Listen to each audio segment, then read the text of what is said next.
Okay, good afternoon, everyone. We apologize for the delay, but we had some technical preparation that are all set. First of all, I would like to welcome all of you in today's side event. Just a quick logistical information. We have translation. Channel 2 is for the English translation and channel 7 for the Arabic one. We will have two speakers virtually that are going to join us via WebEx.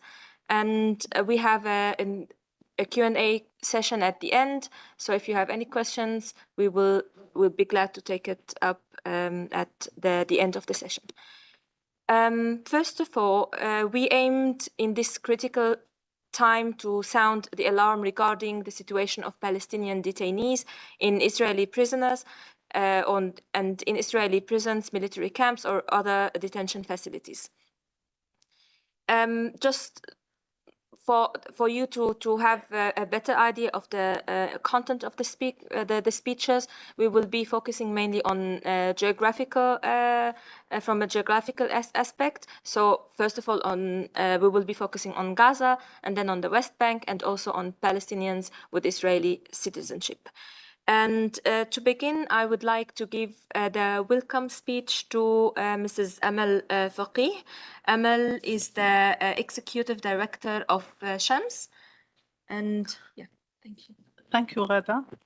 Ladies and gentlemen, I would like to start by asserting that Israel is the only state in the world which legalizes torture through a ruling from its Supreme Court issued in the year 1996, authorizing the Israeli investigators to apply physical pressure against Palestinian prisoners. Likewise, the occupation state holds the second position in the world level regarding the popular affirmation of the torture against those suspended to commit the so-called terrorism attack, according to the occupation definition of this term.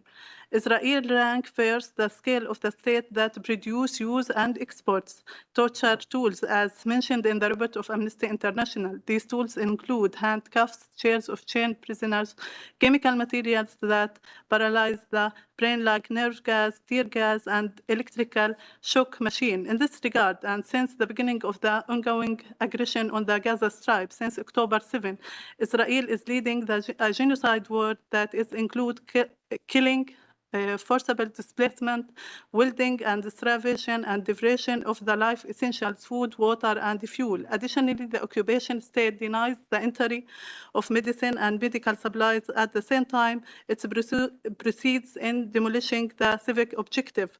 Within these circumstances, Palestinian prisoners are subject to the various forms of torture and repression in the Israeli prisons. Israel is applying the systematic policy of torture and inhuman, degrading treatment against Palestinian prisoners. This policy was deepened and escalated since October 7, where since that date, 14 prisoners have been killed in the Israeli prisons as a result of the systematic policy of torture and medical neglect. According to the testimonies collected from recently released prisoners, and according to the reports of the Special UN Reporters and International National Human Rights Organization, that the Palestinian prisoners from Gaza Strip and West Bank, including women and children, were subject to torture and inhuman degrading treatment. These practices include murdering, physical assault, stripping, and sexual harassment. Additionally, the Palestinian prisoners are deprived from medication, and they are subject to medical neglect. The prisoners are exposed to high and low temperature degree, and they are sprayed with cold water. Prisoners are insulted and degraded, and they are forced to imitate animal sound within the process of degrading them by the Israeli authorities. Torture and repression are not limited to the prisoners in the prisons only, but also extended to their families. During arresting Palestinians, the Israeli forces break through the houses by exploding the external doors and destroying houses' contents, while holding the family's member locked for long hours in another room. In some cases, there is a field investigation of the families in difficult circumstances. Moreover, the families are subject to physical assault and shooting toward them directly. In some cases, members of the family, mainly the father and the mother, are taken hostages. Ladies and gentlemen, As you know, torture is prohibited by the international law, where Article 5 of the Universal Declaration of Human Rights and Article 7 of the International Covenant of Civic and Political Rights prohibit torture and other degrading treatment. Additionally, Article 7 of the Roma Statute and of the International Criminal Court consider torture as a crime against inhumanity in case happen within a wide attack against a group of people, being aware that the attack is happening. Likewise, Article 8 of the Roma Statute considered torture and other forms of degrading treatment are war crime in case committed as part of the general policy or wide campaign to commit such crimes. When torture is committed within the context on non-international armed conflict, violate Article 4, which is common among the four Geneva Convention of the 1949, related to protect civilians at the time of war. Violating Geneva Convention is a war crime according to the Article 8 of the Roma Statute of the International Criminal Court. The principle of prohibiting torture is hard rule, and it is accord with the international rules that war crime and crimes against humanity are not statute part crimes. All the international, conventional, and customary rules assure that crimes of torture are not a statute of limitation. It is a critical time today for the international community to fulfill its legal and moral responsibilities to exert pressure on the occupation state to adhere to the international law and principles of the international human rights law to ensure that there is no impunity and that Israel does not escape punishment. Thank you. Thank you so much, Amal, for the overview and for the comprehensive, detailed information about the Israel's detention against Palestinians in general. Now, and specifically in the occupied West Bank, the use of administrative detention orders by Israel has surged since the offensive in Gaza. A report by Addameer released on the 23rd of January, so recently, highlights the systematic intensification of Israel's violation post-October 7th, including arbitrary detention. And with this regard, and to elaborate on that, I would like to give the floor to Tala Nasir, who is a human rights lawyer with Addameer. Hello, everyone. I'm going to shed light and give a brief overview regarding the situation of prisoners from the occupied West Bank, Jerusalem, and my colleague Basel will shed light on the prisoners from Gaza because he works with prisoners from Gaza. So since October 7th, and as events escalated, the occupying forces have conducted massive arrest campaigns in the West Bank and occupied Jerusalem. They have detained until this day more than 7,760 Palestinian prisoners, including 250 women and more than 500 children, including also 61 journalists and 15 members of the Legislative Council. The Israeli occupation targeted different segments of the Palestinian society, including activists, political leaders, human rights defenders, journalists, lawyers, and of course, former prisoners. So the occupying state is using two important or the main two policies the Israeli occupation is using now is to, of course, impose further repression and control over Palestinians.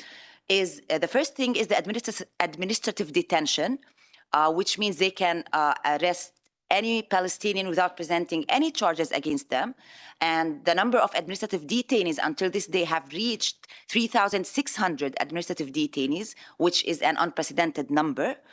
The other way or the other policy they are using is charging Palestinians on the charge of incitement on social media platforms, which means if you post anything on your social media platform which shows sympathy to children of Gaza, for example, you may be arrested for this charge, and you can be incarcerated for more than a year inside Israeli prisons. Of course, these two policies are used to silence Palestinians and to prevent them from raising their voices against the genocide still taking place in Gaza, and to prevent them from, and this is a blatant violation to their right to expression, of course. So these are the most two policies the Israeli occupation is using to incarcerate the largest possible number of Palestinians behind bars. Regarding the situation inside prisons after October 7th, so the Israeli Prison Service is using all means to suppress Palestinian prisoners. They cut communications with all prisoners. Lawyers were banned from visiting the prisons for the first 2 weeks after October 7th.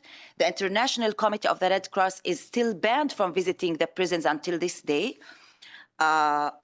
They are using the policy of starvation against Palestinian political prisoners. They closed the canteen, and now they only provide them with 2 poor quality and quantity meals. Palestinian prisoners have lost an average of 15 to 20 kilograms of their weight due to this starvation policy. They also added to all the series of crimes against Palestinian political prisoners. We're talking about the torture and ill treatment against prisoners.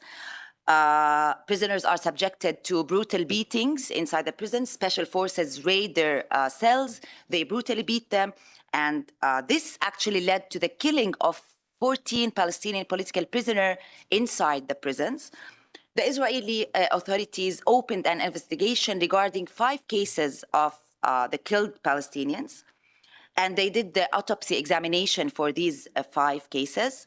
And the initial autopsy reports confirm that they were brutally beaten. They have bruises all over their bodies. They were bleeding. They have fractures in various parts of their bodies. And this led to their death. So this is, in a brief, the situation regarding the prisons. They also denied prisoners medical care.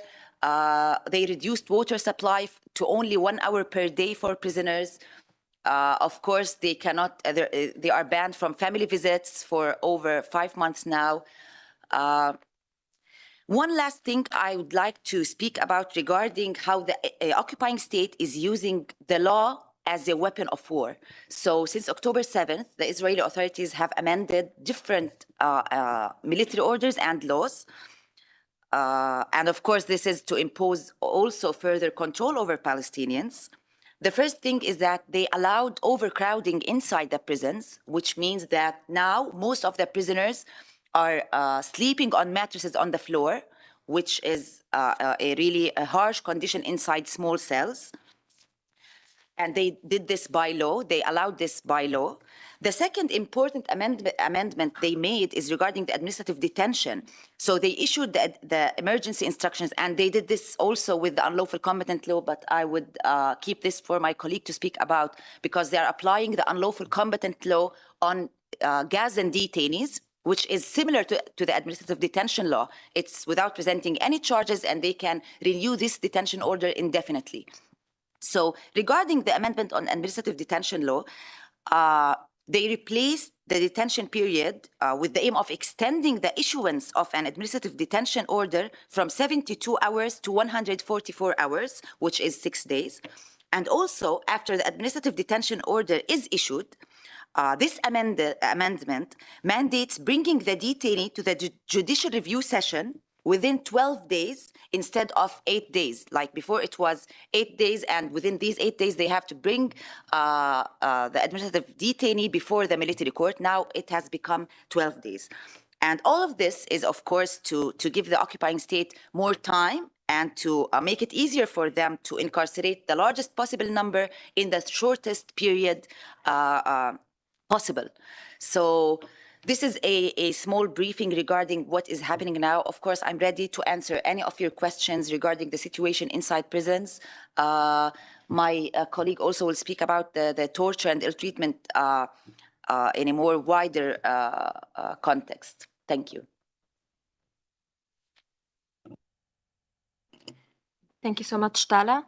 And also with that regard, the Palestinian Prisoner Society gathered a lot of testimonies, and that testimonies which confirm the harrowing reality of torture and abuse experienced by various individuals, including even minors, journalists, and activists. And for that reason, I would like to welcome Mr. Abdullah Al-Zaghari, who is the head of the Palestinian Prisoners Today, Prisoner Society, who is attending with us virtually. خير. Mr. Abdullah, you have the floor. مساء الخير للجميع. سيداتي والسادة المحترمين، بداية أشكركم على دعوتنا للمشاركة في هذه الندوة التي يعقدها مجلس حقوق الإنسان التابع للأمم المتحدة في جنيف، والخاصة بالانتهاكات الإسرائيلية لحقوق الإنسان في الأراضي الفلسطينية. في ترجمة صحيح؟ صحيح، الترجمة موجودة. أوكي. حيثما يتعرض له الأسرى والأسيرات من اعتداءات وجرائم مختلفة، وأود الإشارة إلى أن الشعب الفلسطيني المنتظر منذ عقود طويلة لإحقاق حقوقه الشرعية يتطلع اليوم إلى الأمم المتحدة لتلعب دورا أكثر فاعلية لوقف العدوان على غزة وإنهاء معاناة أكثر من 2 مليون فلسطيني يتعرضون إلى إبادة جماعية يومية.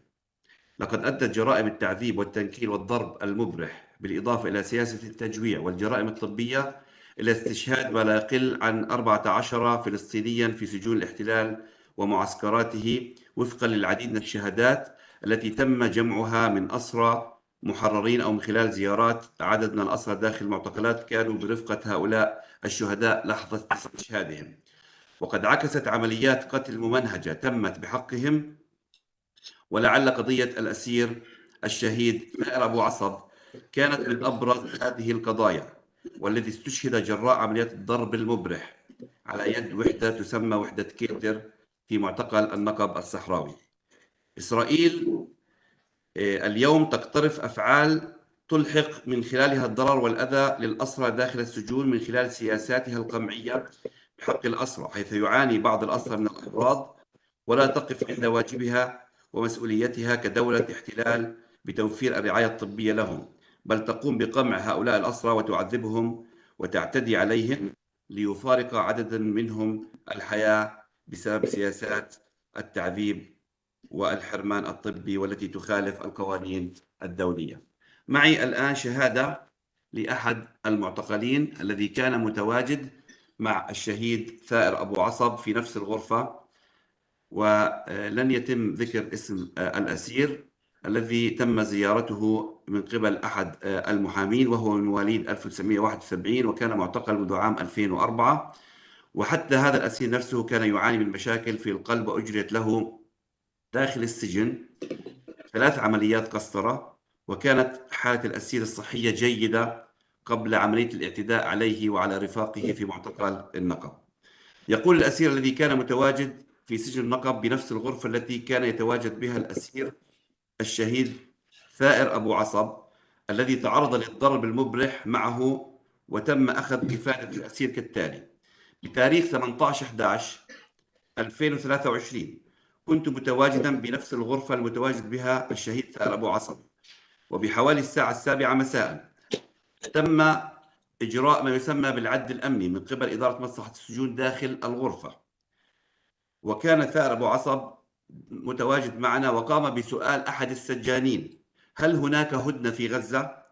فما كان من السجان إلا أن قال له: سوف آتيك بالخبر لاحقا.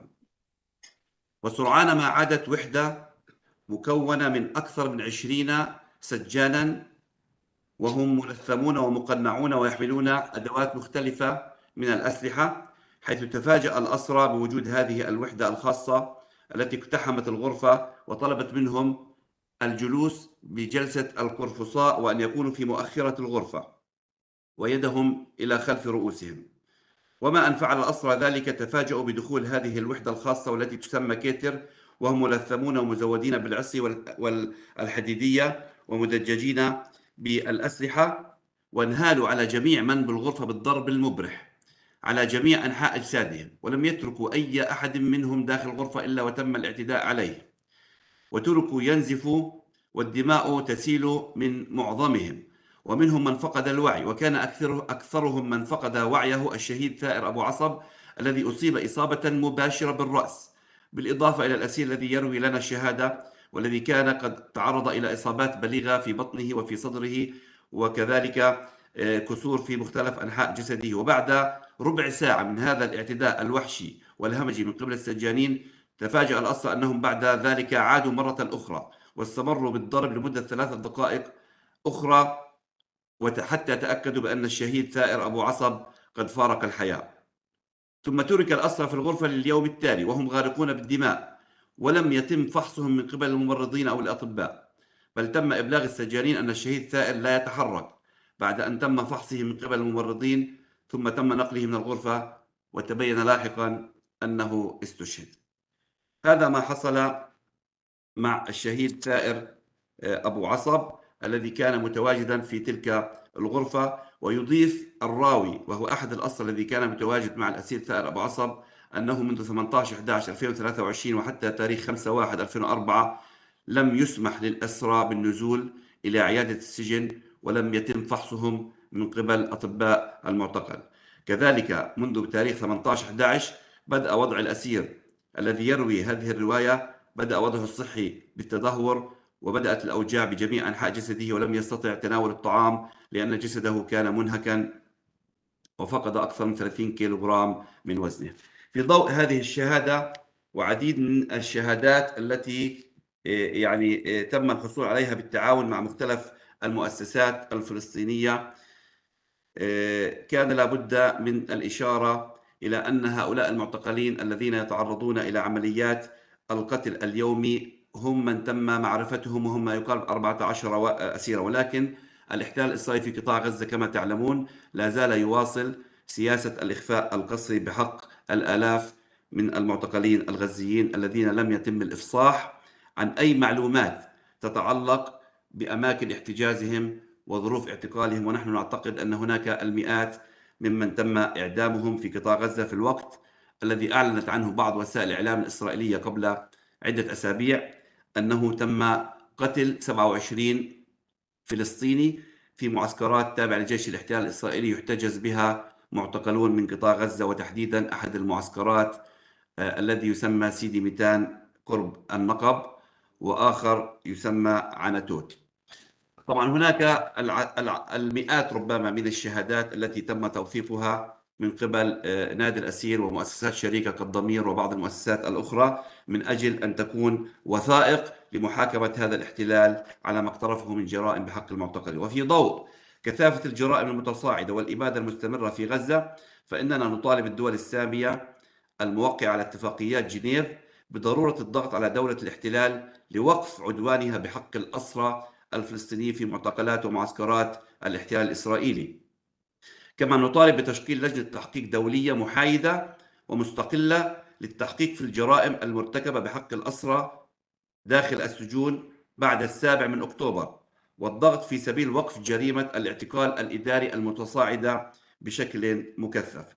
كما ندعو الجمعية العامة للأمم المتحدة لإصدار قرار يدين دولة الاحتلال على جرائمها المتواصلة بحق المعتقلين الفلسطينيين والظروف اللا إنسانية التي يعيشونها، ووقف سياسة الإخفاء القسري والمصير المجهول الذي يواجهه المعتقلون من قطاع غزة. وأخيرا نطالب اللجنة الدولية للصليب الأحمر التي لم تقم بأي زيارة للمعتقلين منذ 7 أكتوبر، بمعنى أن هذه المنظمة الحقوقية والقانونية الدولية التي يجب أن تعمل في مثل هكذا ظروف تمنع من قبل منظومة الاحتلال الإسرائيلي بالقيام بالدور الحقوقي والقانوني المنوط بها. لذلك نطالبها بتحمل مسؤولياتها باعتبارها الجهة الدولية المخولة بالاطلاع على وضع المعتقلين الفلسطينيين وزيارتهم في أماكن احتجازهم وإبلاغ عائلاتهم بمكان تواجدهم وظروف اعتقالهم، إضافة إلى زيارة السجون للاطلاع على وضع الأسرى بعد الانتهاكات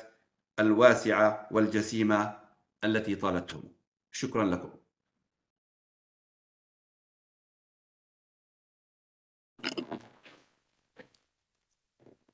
شكرا جزيلا أستاذ عبد الله على الشهادات التي تم توثيقها وعلى أيضا المعلومات التي زودتنا بها بخصوص الأسرى الفلسطينيين. Now, just a quick reminder, please note that no pictures are allowed in this room. So if you need to have any pictures, please consult us or come at the end to the panel. And on that regard, and while the International Court of Justice declares that the ongoing atrocities in Gaza plausibly amount to genocide, Israel's widespread detention of Gazans has sparked grave human rights concerns, including reports of torture. And recently, specifically during the ongoing 55th session of the Human Rights Council regular session, the OHCHR presented details disturbing accounts of Israeli security forces arrests post-October 7th, often accompanied details by beatings, by ill treatment and humiliation of Palestinians and of Gazans. And on this basis, I would like to give the floor to Basel Alsourani. Basel is an international advocacy officer at the Palestinian Center for Human Rights, and today he will be focusing, as mentioned, on Gaza. Thank you, Basel. Hello, can you hear me? Thank you for the invitation and many thanks for coming to this side event. Israel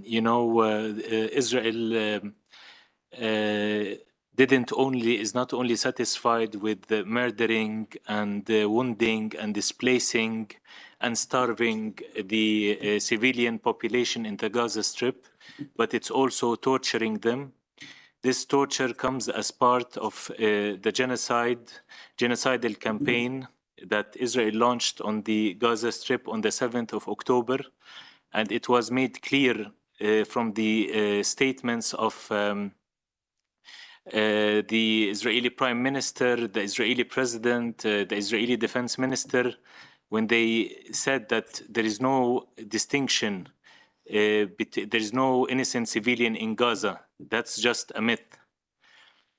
And that's what we have seen. We've seen Israeli occupation forces detaining, first of all, they started on the 7th of October by detaining the Palestinian workers from the Gaza Strip who obtained permits, and they have undergone security checks before they enter this place. Around 15 to 20,000 Palestinians were estimated to have obtained permits. We don't know how many of them were inside at the time, but they were all detained either from their place of work, from their place of residence, while they were escaping to the West Bank on checkpoints. And we also see them arrested from the humanitarian corridors, the so-called humanitarian corridor that Israel established in the Netzarim area in Gaza. We've also seen arrests made first in the northern Gaza Strip. Our organization as PCHR, we collected 35 testimonies from 35 individuals that show that, including one of our colleagues, Ayman Lubbad, who works at PCHR, and he was subjected to torture himself and witnessed the torture, the systematic torture of Palestinians inside Israeli detentions and prison facilities. Till this day, the fate of thousands of Palestinians from Gaza is unknown, as Israel considers them unlawful combatants. This means that they can detain them for the period that they want, and this was, put in law by the Knesset and renewed in January. They have no access to lawyers, they have no access by family members. The only thing that we obtained from these testimonies is that there is torture at the time of arrest. They're constantly beaten. People who have went out from this detention experience, it can be observed that they lost a lot of weight. Women were one of the testimonies of a 24-year-old woman that we have recently obtained said that Israeli occupation forces took her away from her child, who was only 9 months old and needed breastfeeding. And she was feeling the pain because she was away, and she was under anesthesia. They took, as she claimed, DNA samples from her because they saw her children as being white. And she saw that other men in the room she was in, they were under anesthesia for days. and they were all the time they tried to sleep, they were physically beaten by the Israeli occupation forces. While they're also inside the detention facilities, they were deprived of sleep, they were handcuffed, blindfolded, had to stay on their knees for long hours from 5 a.m. until 12 p.m. They were threatened, they were forced to confess that they are members of the Hamas Nukhba. They want them to say these two words with women, with children, with men. We saw them being outside in the air, in the cool winter, naked. We've seen the testimonies that we collected showed women getting naked completely while they were searched, not only once, not twice, on every time. They were taken to the interrogation room. They were put into rooms with a large number of men, even on the trucks that were carrying them from one place to the other. They were also put with a large number of naked men. Unfortunately, while everyone while we're all concentrating on the killing, of the civilians that's happening, the wounding, the starvation, all the massacres that are being committed by Israel in the Gaza Strip, we shouldn't be forgetting about, these people. There are several who were detained since the 7th of October who we don't know what their fate is, including journalists.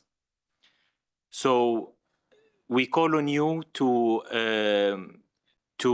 do your best in order to spread out the word, to pressure your governments, your organizations, the UN Special Rapporteur, because there are thousands who are now detained and we don't know their fate.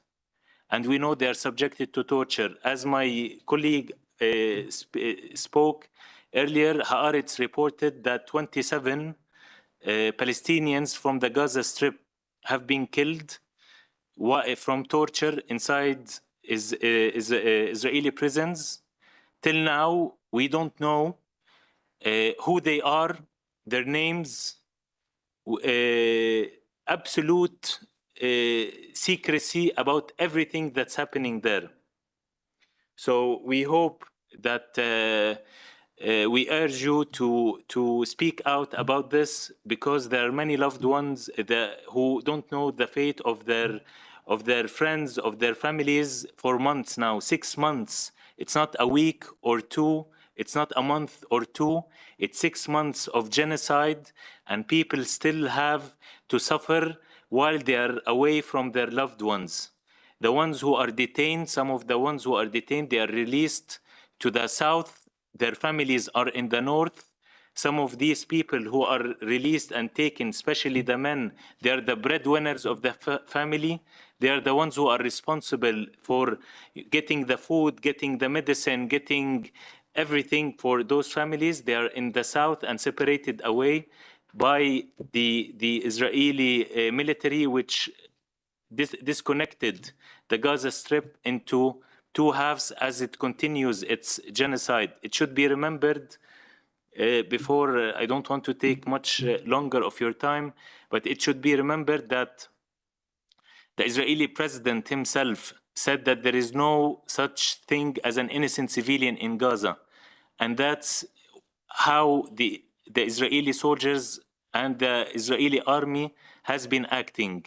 They are detaining everyone indiscriminately, men, women, and children.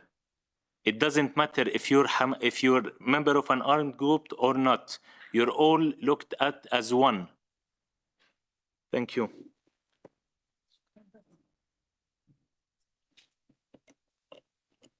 Thank you so much, Basel. So as clearly presented by both my colleagues, by Tala and by Basel, it's clearly that being a Palestinian is the only reason whether it's being Palestinian from Gaza or even from the West Bank, or even a Palestinian holding Israeli citizenship, you are endured to torture, you are endured to ill treatment, to being detained in the Israeli prisons. And in a related context, Adalah also reported recently that since the escalation in Gaza, Palestinian citizens of Israel who are holding an Israeli citizenship, as well as some Jewish Israelis who oppose Israel's war crimes in Gaza, have experienced a severe crackdown on freedom of speech. And Adalah also documented arrests related to the social media posts and also demonstrations. For that reason, I would like to give the floor to Nareman Shehadeh Zoabi, who is attorney at Adalah Legal Center. She is joining us virtually, and Nareman, the floor is yours. Thank you, Ghada. Can you hear me? Can you hear me, Ghada? عم نسمعك ناريمان تمام. Good afternoon, everyone, and thank you for organizing and attending this important session. Since October 7th, amid the brutal military assault on Gaza and unprecedented settler violence in the West Bank, Palestinian citizens of Israel have faced political persecution and severe crackdowns on their freedom of expression and assembly. This suppression is the result of a coordinated effort among government offices, Israeli institutions, and extreme right-wing groups targeting Palestinian and those expressing support for or solidarity with the Palestinian people in Gaza. Measures enacted against Palestinian protesters, social media users, university students, and employees reflected as a calculated strategy implemented at all levels. Palestinians have been branded as enemies from within, instilling fear to stifle any expression of Palestinian identity. State authorities have made it clear that any Palestinian protest expressing solidarity with Gaza would be met with extreme repression and violence. The police commissioner announced a ban on protest on October 17, suggesting that those wishing to express solidarity to be sent to Gaza. Subsequently, several protests have been violently dispersed with dozens of arrests. For example, on October 19, a peaceful protest in the city of Al-Faqih was dispersed with excessive use of force, leading to the arrest of 11 protesters, including 4 minors. 2 of the protesters, who are human rights defenders and community organizers, now face severe criminal charges under counterterrorism law based solely on their participation in the protest and the slogans they chanted, the same slogans that have been used by Palestinians in the demonstrations since 1948. Today, more than 5 months... Nareman, sorry for interrupting. Is it possible for you to speak a little bit louder? Because it's not possible for the translator to hear you. I will try my best, yes. Thank you so much. Today, more than 5 months since the demonstration, one of the protesters still under arrest, while the other has been released to home arrest a month ago. The targeting of activists creates a chilling effect on the wider Palestinian population, infringing on individuals' rights and threatening free speech and peaceful assembly for all Palestinians in Israel. At the same time, Israel has launched a campaign of arrests and pressed criminal charges against Palestinian citizens for their expression in social media. We estimate that over 300 Palestinian citizens have been arrested or integrated. The majority of these posts are well within the realm of freedom of expression, including some of that expresses solidarity with the Palestinian population in Gaza or share verses from the Quran. Some of these arrests were carried out with brutal force in the middle of the night, with detainees being blindfolded and testifying to humiliating treatment, including publishing their photos on the background of the Israeli flag while under arrest. Muhannad Taha, for instance, a comedian and social media influencer from the northern Palestinian village of Kabul, was detained for 2 days after writing on his Instagram account, "The eye weeps for the people of Gaza." This expression of solidarity led to his arrest, with 20 police officers arriving at his home, as he noted. These arrests and subsequent indictments are based on allegation of incitement to terrorism or identifying with terror organization, as outlined in Article 24 of Israel's counter-terrorism law, legislation enacted in 2016. Adalah has consistently cautioned that the broad and overly vague language introduced in this law are designed to be used as an oppressive tool against Palestinians, as they are being used today. Israeli authorities have already filed more than 140 indictments on these allegations, with the overwhelming majority directed against Palestinian citizens of Israel and residents of East Jerusalem, leading to significant prison sentences to date, including a 1.5-year imprisonment. Palestinians detained under the counter-terrorism law are immediately classified as security prisoners and placed in security wings.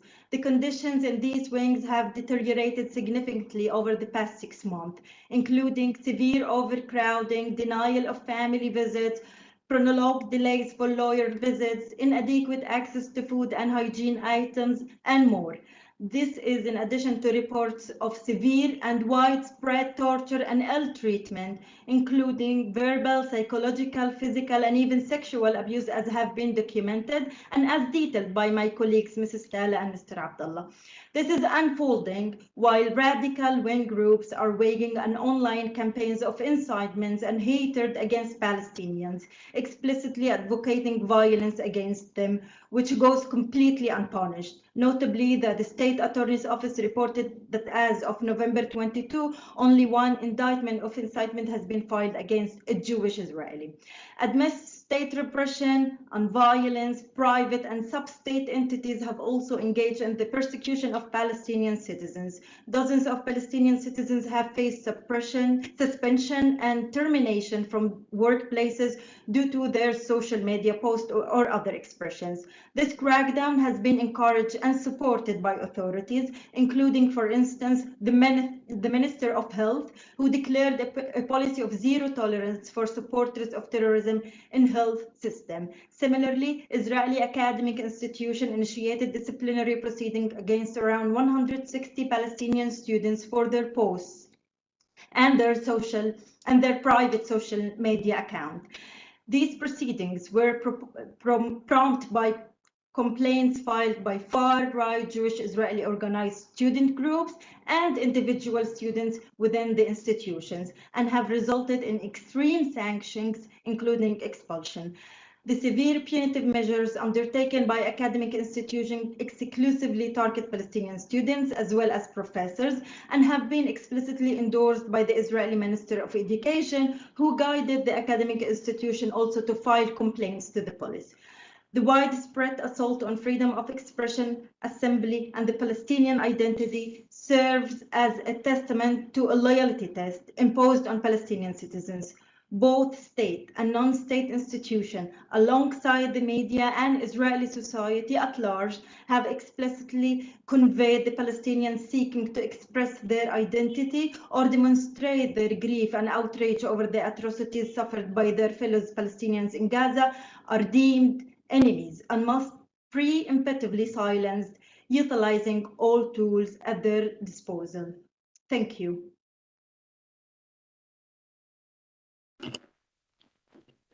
Thank you so much, Nareman, for your speech. And with that regard, I would like also to give the floor to Natacha Bracq to shed light on the torture. Natacha is the legal advisor, a legal advisor in Dignity. And thank you, Natacha. Thank you very much, Ghada.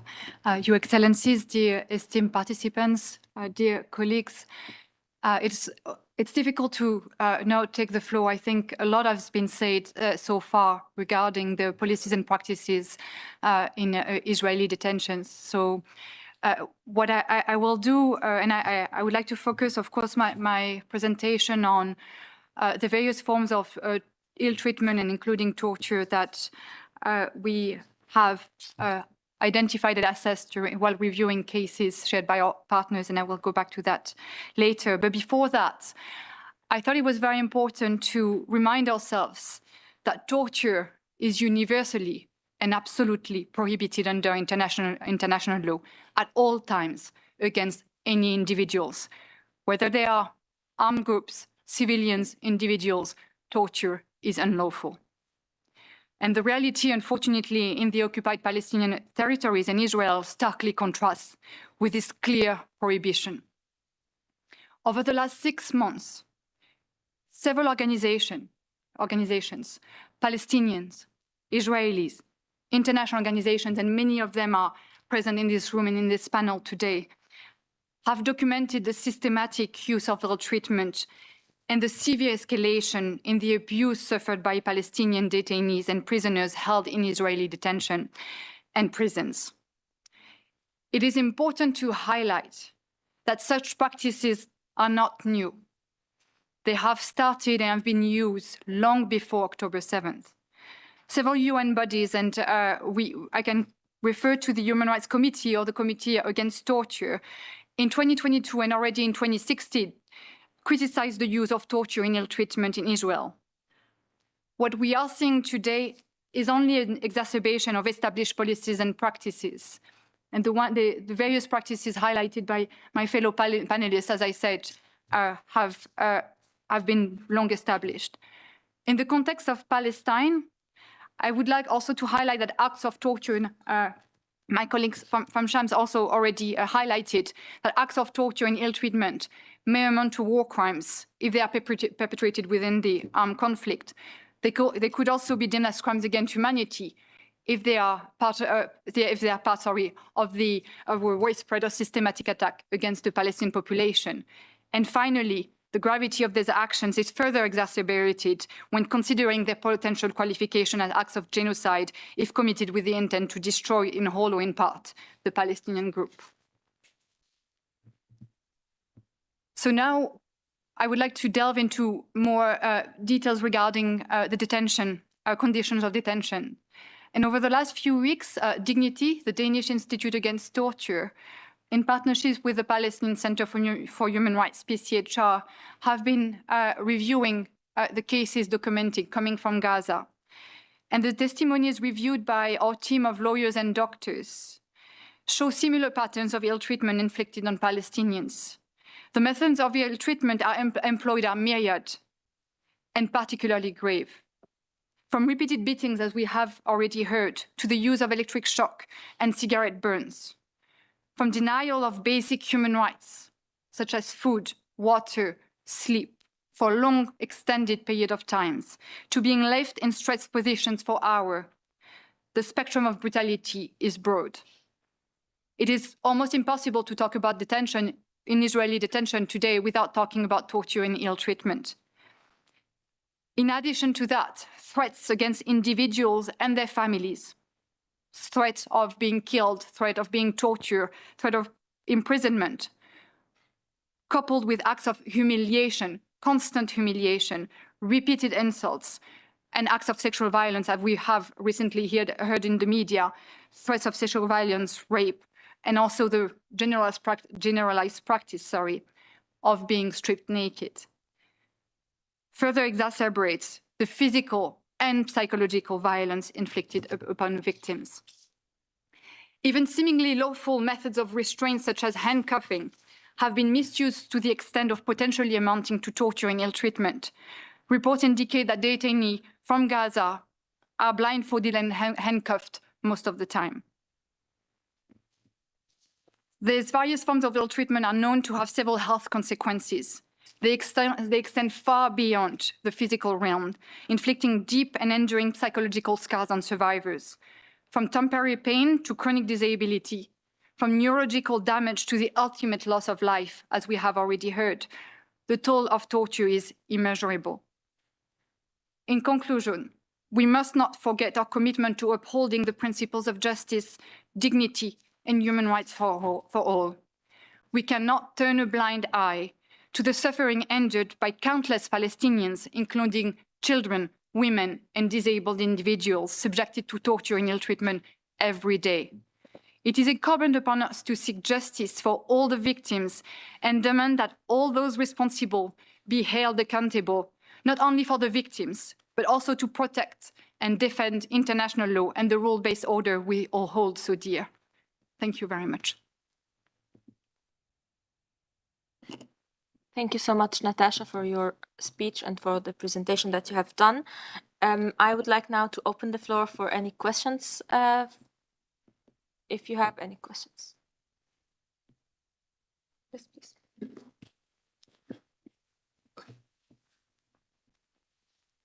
أولا أود أشكركم على هذه الندوة القيمة. حقيقة أنا ناشط فلسطيني الجمعية الإنسانية للتنمية بلا حدود. في جميعنا نعلم أن الجمعيات الحقوقية في فلسطين تعرضت للقمع والاعتداء، وأيضا عدد من النشطاء تعرض للقتل. وصل الأمر إلى اقتحام المكاتب ومصادرة الأجهزة مثل الكمبيوتر والمواد الإعلامية، وجميعنا اليوم نرى الخذلان في آليات مجلس حقوق الإنسان والخذلان في مؤسسات الصليب الأحمر الدولي، وجميعنا نرى العجز والسكوت عن تمويل الأنروا التي تعتبر الشريان الرئيسي لتغذية الشعب الفلسطيني سواء في داخل فلسطين أو في الشتات. لذلك اليوم السؤال تحديدا: هل هذه الآليات أصبحت تناسب ما يحصل في فلسطين، خاصة عندما نرى ازدواجية المعايير؟ لذلك أعتقد أن اليوم كمطلب أساسي من هذه الجمعيات أن يقوم مجلس حقوق الإنسان بإعادة تقييم هذه الآليات، وما يحصل في غزة اليوم هو ميزان يجب أن تقاس عليه كل هذه الآليات وإصلاحها لتصلح حالة حقوق الإنسان ليس فقط في فلسطين وإنما بالعالم بشكل أجمع. شكرا. I would suggest that we take up more questions so that we have more time to answer all of them together.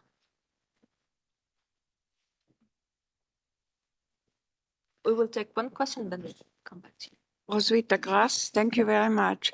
I would just like to add a short message of hope regarding education, peace, awareness raising and media, as we have reached the darkest point in history, which will not last much longer. We are moving in a completely new era of synthesis, peace and harmony, and we are now experiencing the birth pains of a new civilization. This is a cosmic fact, and that's also why Maitreya, the world teacher for all humanity and architect for the global transformation, as well as 14 masters of wisdom, our elder brothers, are now in a physical body ready to guide us through this difficult transition and to help us create a new world of sharing, trust, peace, harmony, and unity of all humankind. They cannot just come and interfere with our free will. They need an invitation to work openly together with humanity. And BBC know him very well. They have interviewed him in 1990 during 6 months and promised to inform all humanity about this historic event. However, they did not do it. And that's why I request all of you, and especially the media, to invite them now so that they can step forward as soon as possible, as we need them urgently. Loka, Samasta, Sukhino, Bhavantu. May all the people in all the worlds be happy. Om Shanti, Shanti, Shanti. Peace within us, peace within the nations, and peace in the entire world. Thank you very much. Thank you. I would like to take the question from...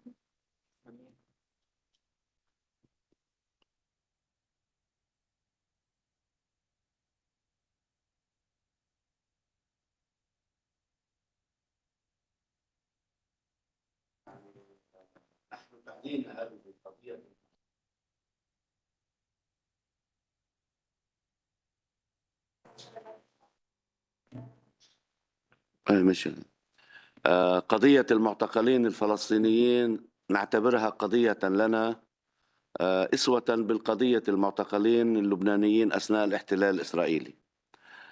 أنا منذ ساعة التقيت بالصليب الأحمر الدولي، زرت المقر هنا في جنيف وعرضت لهم في مذكرة شاملة عن كل ما تفضلتم به، وقلت لمن التقيت به مسؤول منطقة الشرق الأوسط أن ما يجري اليوم في سجون إسرائيل غير مسبوق منذ تاريخ سجون الاحتلال الإسرائيلي.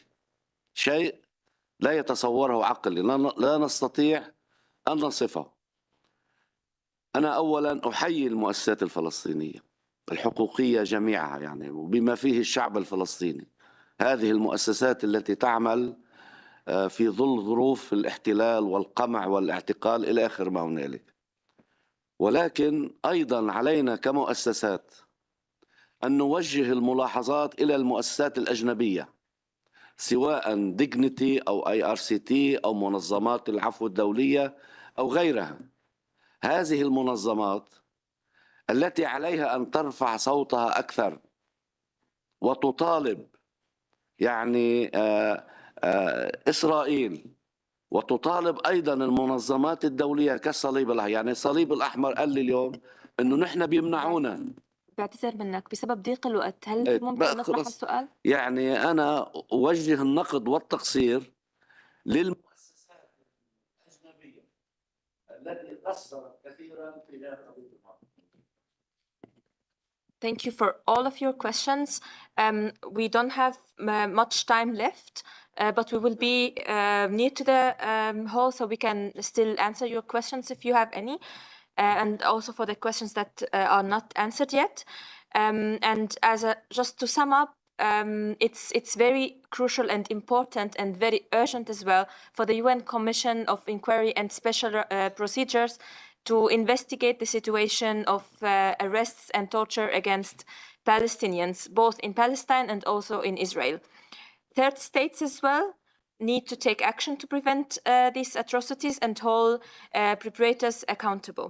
And for that regard, we have a side event tomorrow with regards to third states' responsibility in implementing ICG measures to prevent genocide in Gaza. You have the flyers on the table outside, and we are happy to discuss further with you. Thank you so much for being with us, and thank you so much for your participation. Thank you.